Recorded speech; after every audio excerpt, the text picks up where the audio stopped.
अस्सलाम वालेकुम and welcome to बारान रहमत विद मी सिद्रा इकबाल। मैं हूँ जी आपके साथ till about 4 PM in the evening.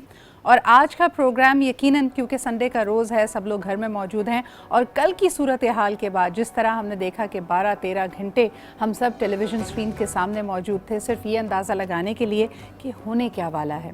उसके बाद आज का दिन वाकई ऐसा लगता है कि अभी भी we still getting to understand कि एग्जैक्टली हुआ क्या है।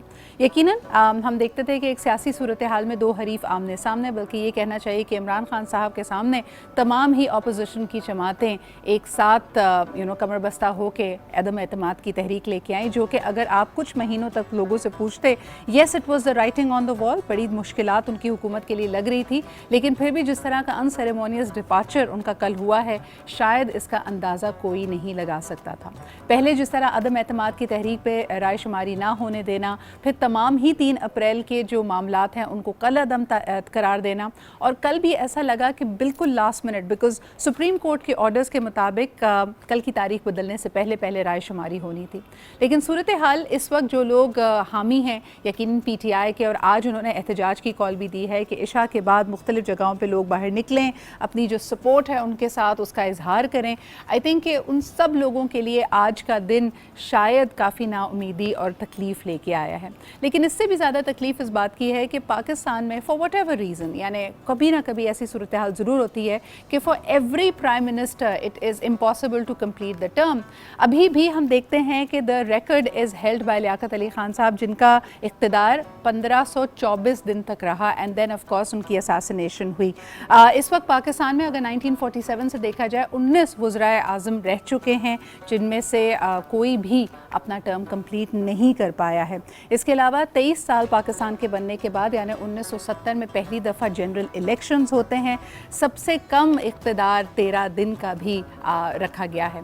सो सवाल ये पैदा होता है कि फॉर वट एवर रीजंस अगर आम आदमी की प्लाइट को लेकर आगे बढ़ा जा रहा है और कहा जा रहा है कि मईशत का बुरा हाल है, आम आदमी बहुत तकलीफ़ में है, तो देखना ये है कि अब इस अदम एतमाद की तहरीक में जितने मंझे हुए सियासतदान मौजूद हैं, ऐसी जमातें जिन्होंने इक़्तिदार को एक दफ़ा नहीं कई दफ़ा संभाला है, वो इन मामलात का हल कैसे निकालेंगे। इस वक्त बहुत सारी क़यास आराइयाँ हैं। लोग ये कह रहे हैं कि ये जो वक्त बाय किया गया है कि इलेक्शंस करवाने से पहले इलेक्टोरल रिफॉर्म्स होंगे, कुछ चीज़ों को अंडू किया जाएगा, उसमें पहले ही जनाब इलेक्शन कमीशन ऑफ पाकिस्तान की तरफ अगर देखते हैं, वो इलेक्ट्रॉनिक वोटिंग सिस्टम के बारे में कह चुके हैं कि ये तो इम्पॉसिबल होगा। इसके अलावा ओवरसीज़ पाकिस्तानी के लिए भी इतनी जल्दी वोट देना शायद मुमकिन ना हो पाए। So what is going to take time. पीर के रोज़ की जो सूरत हाल है वो बड़ी इंपॉर्टेंट होगी। तमाम ही इशारे इस तरफ पॉइंट आउट कर रहे हैं, तमाम ही जो हमारे पास लुक्स हैं कि शहबाज शरीफ साहब मोस्ट प्रॉबेबली अनअपोज्ड हल्फ उठाएंगे बतौर वज़ीर आज़म। तो ये तो थी जी सियासी सूरत हाल। लेकिन as a Pakistani I feel कि अगर आप किसी भी वजह से इस सारी सूरत हाल को देख कर, इस गुत्थम गुत्था सियासी आपस में सरकशी को देख कर अगर आप कभी भी डिजेक्टेड फ़ील कर रहे हैं, you want to come back, मुझे लगता है कि जिस तरह पाकिस्तान के क़याम के वक्त जिस वक्त बहुत हिजान होगा, इस्तराब होगा, लाखों सैकड़ों लोगों ने कुर्बानियाँ दी, उस वक्त भी हमारी उम्मीद रमज़ान मुबारक से जुड़ी हुई थी। पाकिस्तान का क़याम रमज़ान में होता है और आज भी हम देखते हैं कि एक दफ़ा फिर जब हम इस बड़े नाजुक मरहले से गुज़र रहे हैं, बड़ी तकलीफ़ से गुज़र रहे हैं, इंस्टेबिलिटी प्रॉबली आएगी मुल्क में, फ़ौरी तौर पे माशी बहरान भी आ सकता है, तो उसमें भी हमारे पास एक तोहफ़े के तौर पे, एक रिलीफ़ के तौर पे अल्लाह ताला ने इस महीने को रखा है। दुआगो रहिए और उम्मीदें बहार रखिए। इसके अलावा बड़ी इंपॉर्टेंट बात यह है कि उम्मीद से कभी नाउमीद ना होइए, हुज़्न में कभी मुब्तला ना होइए। इसके बारे में कुरान हकीम में भी फरमाया जाता है। आज उलमा से भी इस बात करेंगे कि जब बज़ाहिर चीज़ें बड़ी मायूस कुन हों तो अपना ईमान कैसे तरोज़ारा रखें। लेकिन एक और चीज़ जो हमें तरोताज़ा कर देती है वो यकीनन हमारा किचन कॉर्नर है, क्योंकि उसमें नई नई नेमतें और नई नई रेसिपीज़ बन रही होती हैं और उससे एटलीस्ट हमें लगता है कि भाई जी इफ्तार अच्छी होने वाली है। So let's take a look at that. हमारे साथ मौजूद हैं शेफ़ समिया। शेफ़ समिया, अस्सलाम वालेकुम, क्या हाल चाल है? आज भी आलू उबल रहे हैं? Oh yes, we're boiling potatoes क्योंकि आज we're making potatoes cutlets. Okay. और the thing is कि we're going to be giving it a nice चटपटा सा मसाला ऊपर की तरफ से, so I think that would be a nice twist to it. Very good. अच्छा, मुझे ये बताइए कि what are the dos and don'ts. कभी कभार कटलेट्स के बारे में कहते हैं कि कोई ऐसी चीज़ जो पानी छोड़ दे, यानी मिसाल के तौर पे प्याज है, टमाटर है, वो नहीं डालना चाहिए। You stick by the same rule of course? इसको ज़्यादा लंबा ना छोड़ दें, बिकॉज ऐसा ना हो कि it starts to sweat and everything. आप उसको बिल्कुल लास्ट मोमेंट में डाल के उसको फ्राई कर दें, और if you can avoid it तो उसके ऊपर गार्निश के तौर पर इस्तेमाल कर दें, लाइक प्रॉपर अनियंस को काट के गार्निश के तौर पर इस्तेमाल कर दें। एंड ऑफ कोर्स बाइंडिंग बहुत अच्छी करें, ऐसा ना हो कि आप उसको ऑयल के अंदर डालें एंड जस्ट स्प्लिट्स ओपन। समय मुझे एक आखिरी चीज़ आपसे पूछनी है अभी वाली यू मेकिंग दिस रेसिपी कि क्या कटलेट्स पहले बना के फ्रीज किए जा सकते हैं या ये फ्रेश ही बनाएं और उसी वक्त तल लें? नहीं, डेफिनेटली कर सकते हैं। आई एम श्योर कि बहुत सारे लोग जो हैं वो इनफैक्ट जैसे फॉर एग्जांपल वर्किंग वुमेन होती हैं तो उनके लिए बहुत मुश्किल हो जाता होगा कि ऑफिस आए वापस, उसके बाद फिर इसको फ्रेश बनाए। तो I think you can have it and you can have it stored in the freezer. तो इसको फ्रीज कर दें and it can last proper, जैसे आप कबाब्स बनाते हैं। ज़बरदस्त ज़बरदस्त जी। अब रेसिपी की तरफ थोड़ी देर में आते पेश किया। अच्छा जी, एक बड़ी interesting, I am a newspaper person, I still like reading opinion pieces. तो अगर आपने फ़हद हुसैन साहब का जो एडिटोरियल तो नहीं सॉरी, उनका जो पीस है इन डॉन, वो ज़रूर आप पढ़िएगा, which was all about the political journey of PTI। और उसमें एक बड़ी इंटरेस्टिंग उन्होंने एनालॉजी ये दी है कि PTI the political party and PTI the phenomena. यानी जिस तरह हम हमेशा कहते हैं कि किसी भी लीडर का, किसी भी इदारे का एक प्रॉमिस होता है, एक साख होती है, तो जो वादे किए गए थे कभी कभार वो आपकी पहुँच से, एंड मेरे ख्याल में उन्होंने जो इस तरह लिखा उसको बड़ी खूबसूरती से लिखा, and that sentence has stayed with me कि the promise of the PTI phenomena was so huge कि वो शायद PTI द पोलिटिकल पार्टी के लिए या किसी के लिए भी फुलफिल करना शायद इम्पॉसिबल होता। तो वो जो एक स्वेल आया था, and I love the way he is use the term, you know, looking back कि 2018 में पॉलिटिकल स्टेरॉइड्स के जो शॉट्स लगे हैं उसकी वजह से और बलून अप तो हो गई पार्टी, बट फिनोमेना के करीब फिर भी नहीं पहुंच पाई। अब देखना ये है कि इस पूरे एक्सपीरियंस से पहले एक बात थी, लोग कहते थे कि होप थी, we want a third option. The third option came, उसने सही गलत, जो उसकी अच्छाइयाँ थी, जो उसकी बुराइयाँ थी, वो हमारे सामने हैं। कई आज आपको थ्रू आउट द डे तज्जिए मिलते रहेंगे कि क्या उन्होंने सही किया, क्या उन्होंने गलत किया, लेकिन अब देखना ये है कि how will the political process, the democratic process in Pakistan move forward. इस दफ़ा के इलेक्शंस में भी जब भी हों, आपके पास सामने 3 ऑप्शंस होंगे, तीनों पार्टीज़ की पॉलिटिकल परफॉर्मेंस, उनका कॉल, उनका यू नो जो प्रॉमिस है वो आपके सामने होगा, और देखना ये है कि फिर जमहूर इस हवाले से क्या फ़ैसला करेगा। लेकिन for now let's go back to our health experts, हमारे साथ मौजूद है। और आज मुझे थोड़ा सा मौका, थोड़ी सी स्पेस इसलिए मिल रही है because today we are also on air on Aaj news. तो आपका हमारा साथ 1 बजे से लेकर 4 बजे तक रहेगा। कल का पता नहीं जी, हो सकता है इस वक्त हमारे नए वज़ीर आज़म हल्फ उठा रहे हों या सियासी सूरत हाल बहुत मुख्तलिफ हो, so we don't know about tomorrow. Let's try and live in the present moment which is today. So आइए मैं आपको अपने हेल्थ एक्सपर्ट से इंट्रोड्यूस कराती हूँ। आज हम बड़ी एक इंटरेस्टिंग टॉपिक के साथ आए हैं। फर्स्ट एंड फॉरमोस्ट हमारे साथ मौजूद हैं doctor Ali Hussain, who is a dentist. बहुत शुक्रिया अली वक्त निकालने के लिए। अब एक साथ तशरीफ़ रखती हैं Hina Anees, who is also nutritionist and anaesthetician. बहुत शुक्रिया Hina. Last but definitely not the least, Hakeem Shah Nazeer sahab भी हमारे साथ मौजूद हैं। और आज ज़रा बात करेंगे ओरल हेल्थ और दांतों के हवाले से, खुसूसन वो लोग जिनके गम्स ब्लीड करते हैं या उनको दांतों में अगर सेंसिटिविटी फील होती है तो उनको क्या तैयारी करनी चाहिए। खुसूसन हमने ये भी देखा कि कई लोग रोज़े की हालत में मिसवाक करते हैं। तो अगर आपके दांतों में ऑलरेडी सेंसिटिविटी है, अगर आपके गम्स स्वॉलन हैं, उसमें से ब्लीडिंग होती है, क्या आप मिसवाक कर सकते हैं या उसको थोड़ा सा आपको रद्दो बदल करनी पड़ेगी? So Ali, let's begin with that question only कि ब्रश करते हुए ब्लीडिंग होती है तो मिसवाक कैसे किया जाए? एक साहबा गुजरे हैं, उनका नाम है मुआद इब्न जबल जी। उन्होंने फरमाया कि हुज़ूर पाक सल्लल्लाहु अलैहि वसल्लम अक्सर मिसवाक का इस्तेमाल किया करते थे। और मिसवाक में रिसर्च ये कहती है कि टैनिक एसिड्स हैं जो कि मसूड़ों के खून को रोकते हैं, वैसो कंस्ट्रक्शन करवाते हैं।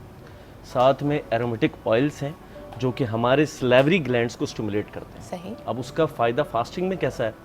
क्योंकि फास्टिंग के दौरान स्लेवरी ग्लैंड्स हाइपो एक्टिव होते हैं और जब उनकी स्टिमुलेशन जब मिसवाक कराता है तो सलाइवा प्रोड्यूस होता है और saliva has antibiotics, cleansing effects, जो भी माइक्रो ऑर्गेनिजम्स दांत की अंदरूनी सतह पे होते हैं उनको साफ करने में मदद देता है। और आपके जो ओवरऑल पीएच है मुंह का वो भी बेहतर करेगा। अगर एसिडिटी है, जो आप खा नहीं रहे हैं, पानी नहीं पी रहे हैं, पीएच जितना एसिड, वो अल्कलाइन नेचर है तो उसको वो न्यूट्रलाइज करने की कोशिश करता है। बिल्कुल सही। अच्छा, लेकिन आप ये बताइए, जो मेरा सवाल था कि अगर दांत इतने सेंसिटिव है, मिसवाक करते हुए भी तो ब्लीडिंग होगी ना, तो फिर क्या उससे घबराएं ना? मसवाक सिर्फ मसवाक नहीं करना आपने टूथब्रश भी यूज़ करना है। टूथपेस्ट का साथ में फास्टिंग के दौरान कुछ कंट्रोवर्सी है कि अगर आप सॉलो ना करें तो आप यूज़ कर सकते हैं, लेकिन उसमें टेस्ट नहीं होना चाहिए। नंबर 1, आपने सहरी के कुछ देर बाद, फ़ौरन नहीं, क्योंकि आप इतना एसिड खा चुके होते हैं सहरी के बाद, कि अब अगर आप फ़ौरन से ब्रशिंग करेंगे तो फिर वो इरोजन करेगा। कुछ देर बाद आपने ब्रशिंग करनी है बिल्कुल सही। और अफ्तार के फ़ौरन बाद, अच्छा अफ्तार से लेके सहरी तक आपने अपना वाटर इंटेक सही रखना है। This is really important. हम अफ्तार में क्या करते हैं कि कैफीन के इंटेक कर लेते हैं या मीठा, a lot of sugars through our शरबत। डायूरेटिक, हाँ बिल्कुल सही। सारा पानी निकल जाएगा। Very true. तो अली, फिर इसी आपने- बात को आगे लेके चलते हैं हिना के पास। हिना, मुझे ये बताइए कि हम अक्सर, जैसे because you are into health and beauty and aesthetics के बारे में भी आप बात करती रहती हैं, हम कई चीज़ें इसलिए खाते हैं कि जी इससे बालों में चमक आएगी, आंखों में चमक आएगी, स्किन अच्छी होगी।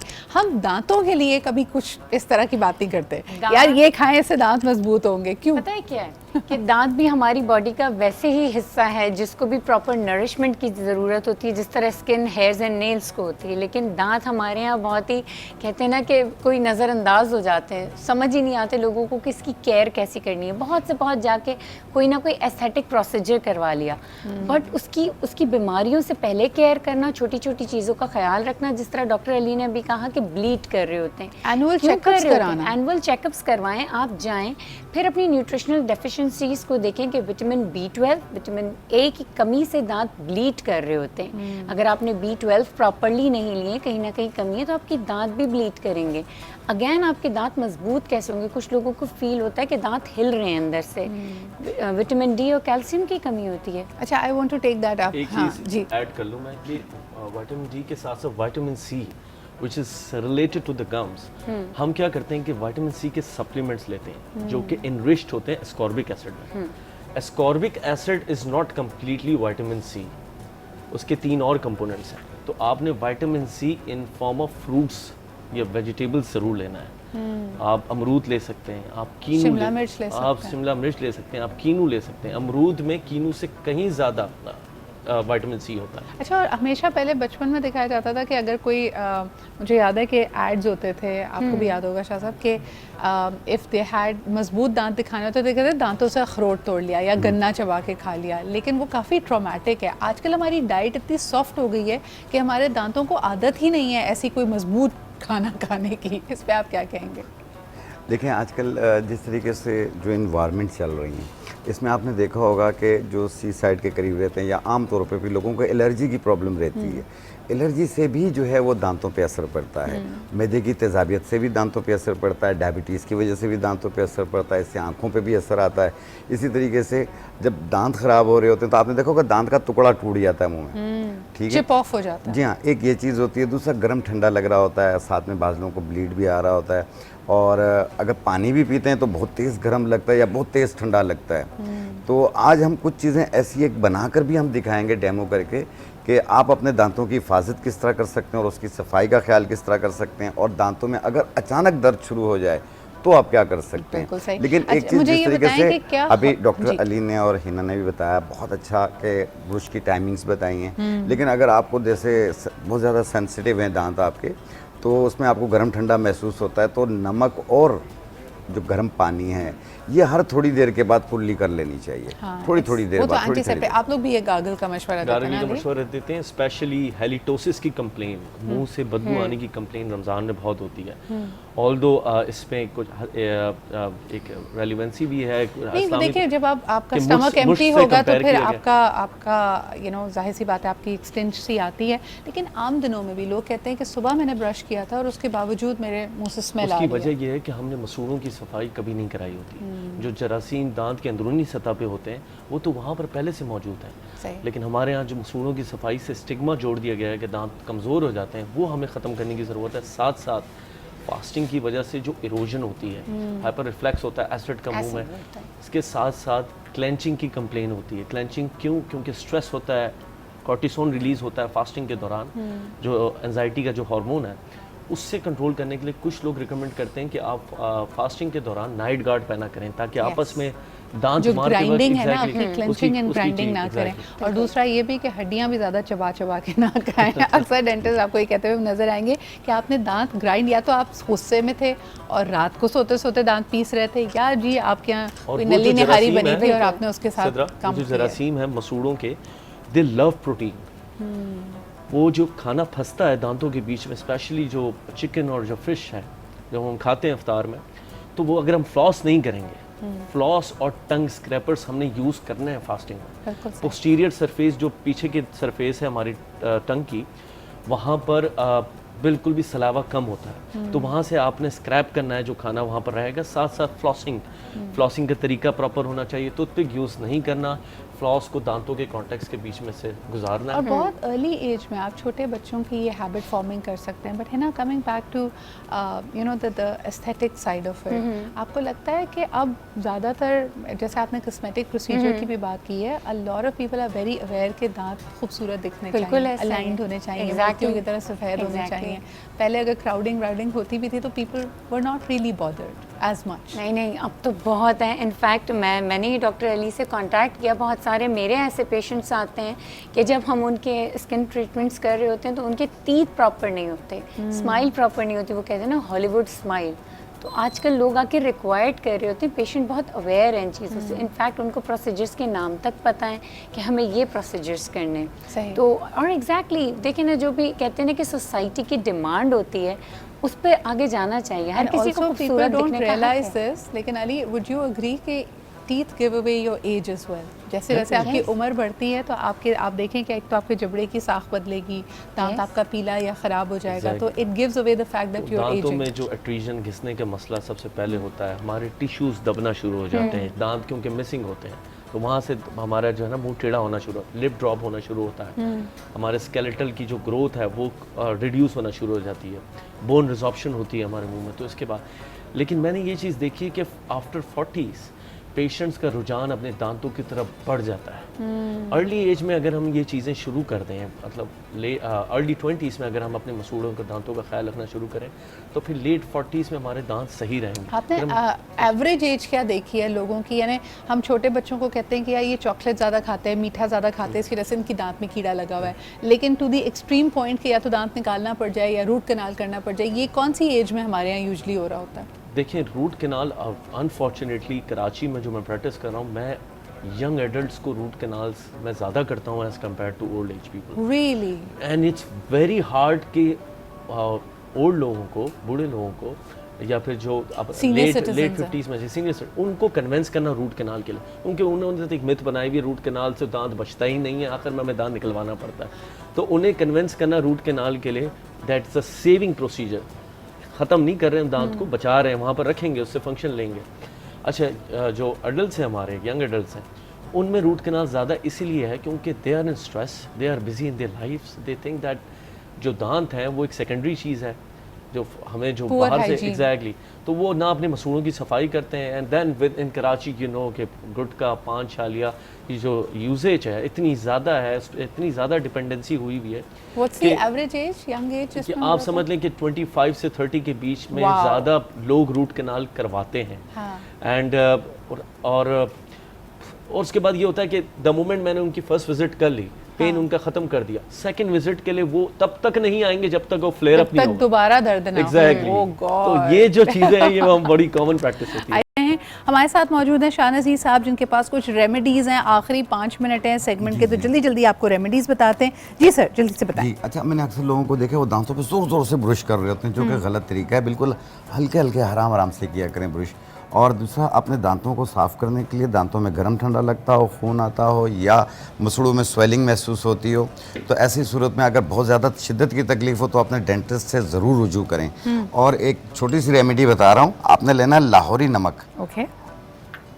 और ये पोस्त अनार, अनार का छिलका, काली मिर्च, सही। ये तीनों चीज़ें आपने 50-50 ग्राम ले लेनी है और इस तरीके से इसका पाउडर बनाना है। ठीक है। ये है लाहौरी नमक 50 लाहौरी ग्राम, अनार का छिलका 50 ग्राम, सही, यानी हम वजन लेना है। सही। और काली मिर्च ये है, ये भी पिसी ये हुई इसका है। पाउडर है। बिल्कुल सही हो गया। अब आप इसको मिला लें। इन्हें मिला लें, आपका मंजन जो है वो तैयार अच्छा, हो ये गया। मंजन बना है, बड़े दिनों जी, बाद जी, जी। मैंने ये लफ्ज़ सुना है, मंजन मंजन। तैयार हो और गया। जब सुनते हैं तो वो किसी और कॉन्टेक्स्ट में सुनते हैं कि आप बेच रहे हैं अपना मंजन। जी जी, बिल्कुल बिल्कुल यही होता है। हाँ। और इससे आपने अपने, इसका आसान तरीका ये है कि आपने दांतों पे ऐसे थोड़ा सा लगा लें और थोड़ा सा ये पाउडर लें, अपने ब्रश पे लगाएं, साथ में थोड़ा सा टूथपेस्ट लगाएं, सही। फिर उसके बाद आप इसको आप ब्रश करें, जबरदस्त। तो दांत भी साफ होंगे और साथ में दूसरे मसाइल भी इसके हल होंगे। अगर दांतों में बहुत ज़्यादा गर्म ठंडा लगता हो, मसूड़े सूजे हुए हों या दांतों में दर्द महसूस हो रहा हो, तो एक छोटा सा नुस्खा है अमृत धारा। इसमें 3 चीजें होती हैं, सत अजवाइन, सत पुदीना, सत काफूर। अमृत धारा, जी हाँ, ये बना बनाया मिल जाता है? ये तीनों को मिला लें, खुद लिक्विड बन जाएगा। अच्छा, इसके 10 कतरे 1 कप पानी में डाल के दिन में 2 बार कुल्ली करें। आप देखें दांतों की सफाई के लिए भी बेहतर है और ये जो गर्म ठंडा लग रहा होता है वो भी ठीक होगा। और अगर दांतों में दर्द हो रहा हो तो कॉटन पे लगा के दांत पे रख लें। चलें जी, एक चीज़ ये होती है। दूसरी चीज़ सिद्रा, आखिरी सवाल, जी। कि दांतों में कैविटी हो जाती है, बहुत तकलीफ होती है बाद लोगों को, कहते हैं कीड़ा लग गया। तो ये एक बूटी आती है कटेली के नाम से, आप इसे जलते हुए कोयले पे आप डालेंगे, जब जलता है तो धुआं निकलेगा। कोयले पे डालेंगे तो जब इसका दांतों पे धुनी दें इसकी आप। तो अच्छा। इससे ये है कि ये दमे का मरीज ना करे, बाकी सब कर सकते हैं। इसको यूं तोड़ेंगे ना, देखें आप, ये बीज अच्छा, निकलते हैं इसके बहुत सारे हाँ, बीज इस पे हैं। कोयले पे जैसे ही डालेंगे, जब जलने से धुआं जो निकलेगा आप दांतों पे लगेगा तो ये पानी भर के निकल रहे होंगे कैविटी इसकी। तो आस्ते आस्ते, यानी दिन में 1 बार करें, 5 दिन तक कर लें, बिल्कुल दांत साफ हो जाए। जबरदस्त, ये तो बड़ी जबरदस्त हमारे पास और हर्बल दांतों में रेमेडीज दर्द आ भी गई नहीं होगा इससे ही। इससे ही तो आपने बनाया जी आज मंजन, और इसके अलावा अगर यकायक अगर दर्द उठे तो उसके लिए ये जड़ी बूटी आप इस्तेमाल कर सकते हैं। Thank you so much Aza, please have a seat. आप भी कोई सूप बताना चाहती थी ना, कोल्ड सूप? बताना चाहूँगी कि ये जो सूप है ये एसिडिक नहीं है, इसमें बिल्कुल एसिडिटी नहीं है। अगर आप सहरी के वक्त खाएंगे तो ये बहुत अच्छा होगा। ओके। आपने ओट्स भिगो के रख लिए, मैं सिंगल सर्विंग बता रही हूँ। 3 टेबलस्पून ओट्स भिगो के रख लिए, 1 मीडियम साइज़ का पोटैटो ले लिया, 1 मीडियम साइज़ का टोमेटो ले लिया और 1 कैरेट ले लिया मीडियम साइज़ का। टोमेटो को, कैरेट को और पोटैटो को बॉईल करके हमने रख लिया। ओट्स को हमने सोक कर लिया। अब ब्लेंडर में इन तमाम चीज़ों को डाला। टोमेटो को सीडलेस कर लेना और स्किनलेस कर लेना है, ठीक है। और इसको ब्लेंड कर लिया। ब्लेंड करने के बाद इसमें ब्लैक सॉल्ट और थोड़ा सा black pepper. So depending on how you like it, Yes. ये आपका कोल्ड सूप भी हो सकता है, ये आपकी वेजी स्मूदी भी हो सकती है। और इसमें तो आप छोटी उसका छोटी सी जो कैप्सिकम है उसको चॉप करके डालिए, तो एक फिलिंग सहरी हो जाएगी आपके लिए। अगर आप ये लेंगे तो नेक्स्ट डे जो एसिडिक प्रॉब्लम होते हैं, आपको जो मुंह से बैड ब्रीथ आ रही होती है, वो भी रिलेटिवली कम हो जाएगी। बिल्कुल सही। और फिलिंग हो जाएगा, आपकी सहरी हो गई। बिल्कुल सही। अच्छा, एक और इंटरेस्टिंग क्वेश्चन आया है। कई दफ़ा आप बच्चों को देखें, वो अपने milk teeth and adult teeth, grown up teeth में फ़र्क कर रहे होते हैं। Ali, this question is specifically for you. अगर जो बच्चे का नया दांत, जो पक्का दांत है, वो आ रहा है और उसमें ऑलरेडी एक कैविटी है या वो काले रंग का नमूदार हो रहा है, तो क्या करना चाहिए पेरेंट्स को? उसकी सबसे पहले कॉज क्या है? उसकी वजह यह है कि जो साथ में पड़ोस वाला दूध का दांत है, वो कैविटी, आई एम श्योर उसमें कैविटी होती है, अच्छा जो कि स्प्रेड हुई है हॉरिजॉन्टली पीछे पक्के आने वाले दांत। अच्छा अच्छा अच्छा। कभी ऐसा होता है कि कभी कभार पेरेंट्स क्या करते हैं कि टेक्नीशियंस के पास या फिर जो क्वालिफाइड नहीं होते उन डेंटिस्ट के पास जाके पक्का दांत निकलवा लेते हैं, बिकॉज वो कंफ्यूज होते हैं कि कहीं ये दूध का दांत तो नहीं है। ओह, अब अगर वो पक्के दांत में खुदा न खास्ता कैविटी हो गई है, जो कि 5.5 से 6 साल के दौरान निकलता है पहला पक्का दांत, जो पहली दाढ़ होती है, फर्स्ट मोलर, तो उसमें आपने इमीडिएटली जाके सीलेंट्स लगवाने डेंटिस्ट से, ताकि जो कैविटी वहाँ पर सील हो जाए। खुदा न खास्ता अगर वो कैविटी प्रोग्रेस करके आगे पल्प की तरफ यानी कि नर्व की तरफ जाती है, तो फिर पल्पैक्टमी के प्रोसीजर्स होते हैं, यानी कि रूट कैनाल के प्रोसीजर्स होते हैं। लेकिन प्रॉब्लम यह है कि जो पक्का दांत है, इसकी जो रूट है उसकी फॉर्मेशन कंप्लीट होती है 7.5-8 साल में, तो तब तक रूट ओपन होती है। सही। फिर बायो प्रोडक्ट्स MTA और दूसरे कैल्शियम हाइड्रोक्साइड वगैरह को इस्तेमाल किया जाता है, ताकि जो न्यूट्रिएंट्स बंद हो चुके हैं कैविटी लगने की वजह से, वो एक आर्टिफिशियली तो ये डाले पूरा जाए। एक तरह से एक दांत को रेस्क्यू करने का Exactly. अमल है। So you must see a dentist for it. अगर आपको कोई घर में कहे कि जी इसका इलाज हो जाएगा या इसको फलानी चीज़ कर लो, that's not the right approach to it. आप बिल्कुल दांत को भी अपने किसी और आज़ा की तरह ही ट्रीट करें, उसको आपने वेस्ट नहीं होने देना है, उसका बिल्कुल काम ख़राब नहीं होने देना है। Please go and save it. अच्छा, एक क्विक छोटा सा क्वेश्चन है ना, मुझे बताएं, जब लोग डाइटिंग करते हैं और एक्सट्रीम डाइट करते हैं, फैट डाइट्स, तो उससे भी दांत की सेहत पर असर पड़ता है? बहुत ज़्यादा असर पड़ता है, क्योंकि जब भी हम फेट डाइट्स की तरफ जाते हैं, हमारे B12 का लेवल बिल्कुल कम हो जाता है। हम फिट डाइट्स कर रहे होते हैं, मेटाबॉलिज्म हम ये समझ रहे होते हैं कि हमारा मिसकॉन्सेप्शन है कि हमारा मेटाबॉलिज्म फास्ट हो रहा है, बल्कि वो तो लो हो रहा है हमारी फेट डाइट से। विटामिन B12 ख़त्म हो गया हमारी बॉडी में, बहुत कम हो गया। अब इससे क्या होगा, दांत कमज़ोर होने शुरू हो जाएंगे, जो हमारा गम का मसल है वो लूज़ होने शुरू हो जाएगा। तो अलाइनमेंट भी ख़राब हो सकती है, अलाइनमेंट ख़राब और होगी, दांत कमज़ोर भी हो आपका जाएगा। फेस स्ट्रक्चर पूरा ख़राब होता जाएगा, आपके मसल्स ड्रॉप होंगे। तो ऑब्वियसली बिल्कुल। इसके साथ साथ मैं एक बात और ऐड करूं कि बच्चे जो छोटे होते हैं वो फीडर में मदर्स उनको मीठा दूध या एडिशनल सप्लीमेंट्स डाल डाल के देती हैं, उससे जब उनकी टीथ की ग्रोथ होती है, जब दांत निकलते हैं, उस वक्त उनमें कैविटी हुई हुई होती है। एब्सोल्युटली। तो मीठा जितना भी है, हिडन शुगर्स बहुत सारी होती हैं हमारे खाने में। थैंक यू सो मच शाहनज़ीज़, आपकी ज़बरदस्त रेमेडीज़ हमारे पास मौजूद थी। आप इसको ऑनलाइन भी देख सकते हैं हमारे फेसबुक पेजेस पे। इसके अलावा हिना हमारे साथ मौजूद